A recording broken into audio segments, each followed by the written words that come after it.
Alright, what's up you guys? I am back with another video, and today I'm doing my review slash ending explain slash season 4 predictor for 13 Reasons Why, season 3. I was very, I debated whether or not to even watch this season at all because of how season 2 went down. But, you know, out of curiosity, I wanted to see how it went down. So I watched the first episode yesterday morning.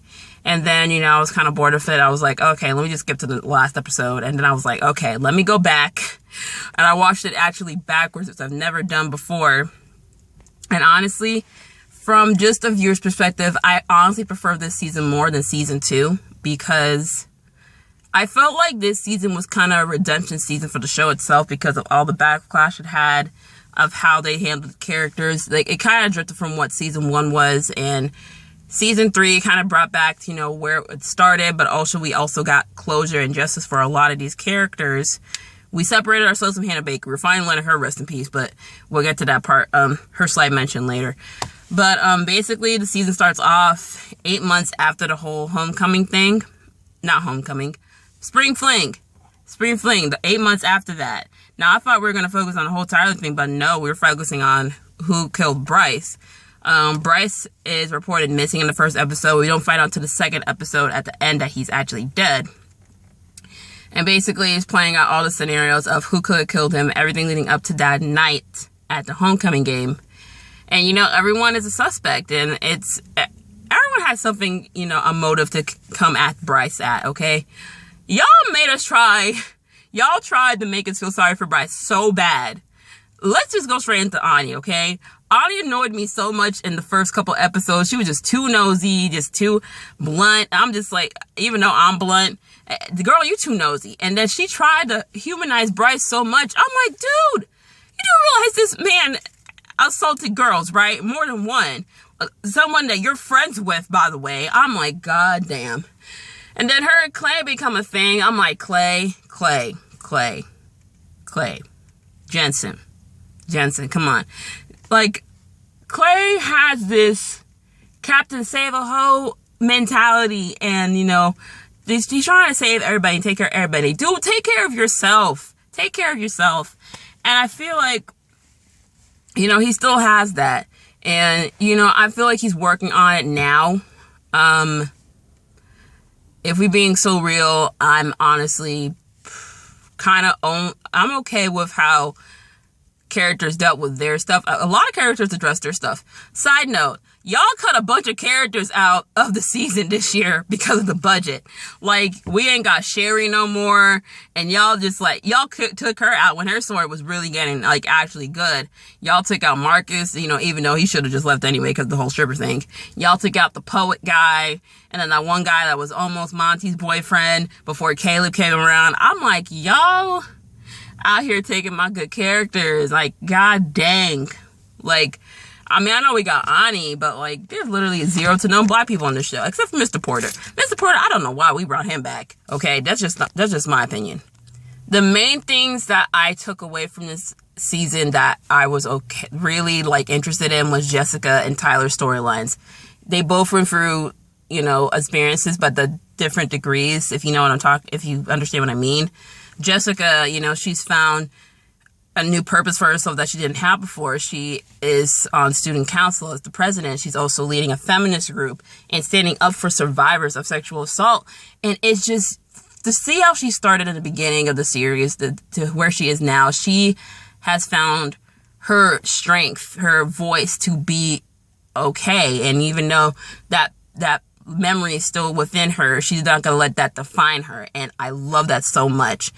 Same goes with Tyler. Tyler, my goodness, he was going through it. He has gone through the worst. Because he wouldn't let anyone touch him, or he could barely speak. It took months for him to actually tell somebody what happened. And he garnered up the strength to actually report Monty for what he did.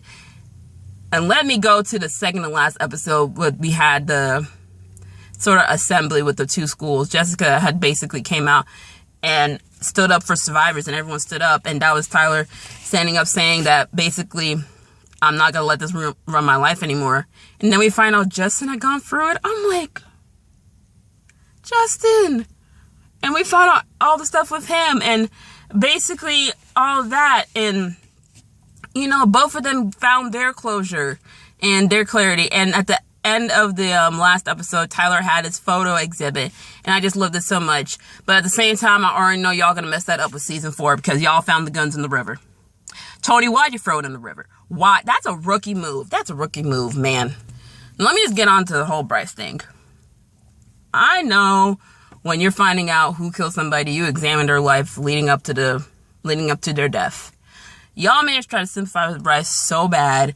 Yes, he got bullied at his new school, but that's karma, man. You were in the paper for basically assaulting another student, and basically, you know, he tried to redeem himself. He taped a whole confession, and he tried to do right by the people he wronged, but it's like, you want to change, but at the same time, you're going to have the mentality to change. And he still had that misogynistic, narcissistic, sexist, pig mentality. And that's basically what ended up getting him killed, basically. Because he thought that Chloe was his. No matter where he was, if they were broken up, he thought she was his. And he tackled Zach, breaking his knees, ending his college dreams of playing football in college, costing him a scholarship. And Zach basically went out and whooped Bryce's ass. And I think it was almost to the point where he was almost paralyzed because he stomped him on the leg a couple of times. And this also leads into who killed Bryce. So originally I thought it was a group effort. Technically it was a 2-person effort because Zach did basically, I'm recording this in the parking lot, so I'm just seeing if like people are looking at me. Zach had beat up Bryce, but Alex and Jessica found him, and Alex trying to help, and Jessica was like, no, but then Bryce was like, you set me up, and that made Alex go off and push him into the river. He couldn't swim, and basically Alex killed him, and what they did was, it was a cover-up. It was a cover-up. I told y'all, group project. I told y'all. It was a group project effort. They were going to frame it on Tony because he was already in jail for assaulting Tyler. And they were like, all right, let's go ahead and frame Tony for this. Okay. Ani went to the police station and basically told him, look, Tony did, Monty did all this. But we did not know is that Monty was actually with a guy. He's low-key gay in the closet. And I'm going to get to that part later because he plays a part in probably what happened in season 4. So, they frame it on him, but then they found out Monty got killed in prison because only hours before Ani came in. And, you know, we had this scene where Monty and his dad, who was hella abusive and aggressive, they have this final conversation, and you could tell that he was like traditional, macho, someone who doesn't accept the current times, who wouldn't accept his son being gay. And he spat his face. I was like, y'all want me to feel sorry for him in this scene? I don't. I really don't. I get there are people who go through that. But like Monty, he's a trash-ass character. And I don't feel bad. I don't feel bad for him. I really don't. So we get to the end. And we see Clay, Jessica, and Justin just sitting there having a friends moment. It's just like, oh, this is nice. We already know things are going to be a mess season 4 because next season, which is the final season, senior year is happening. I feel like we're going to deal with the repercussions of 1, Tyler's guns being found, and 2, Winston, the guy Monty was with that night, basically trying to clear his name because he knows Monty didn't kill Bryce because he was with him. But, you know, Monty's dead, so he can't speak for himself. And everyone's already went along with the cover-up, including Alex's dad. So, we're going to see that happen. And we're going to see them get ready to leave Liberty, finally, because y'all need to get out of that town. So, overall, this season, I kind of liked it better than what we did before. I feel like it went back and kind of redeemed itself a little bit. So, yeah. Oh, also, I forgot to mention, Zach and Chloe are a thing now. You know, Chloe, she had an abortion. I kind of predicted that happening. So, yeah, there was that. And they become a couple because Zach was there for her when Bryce was gone. So, yeah. That's 13 Reasons Why, season 3 for you. Let me know in the comments what y'all thought. I'll be back tomorrow for my review for the 6th season of Power. Did your girl? Peace out. Peace.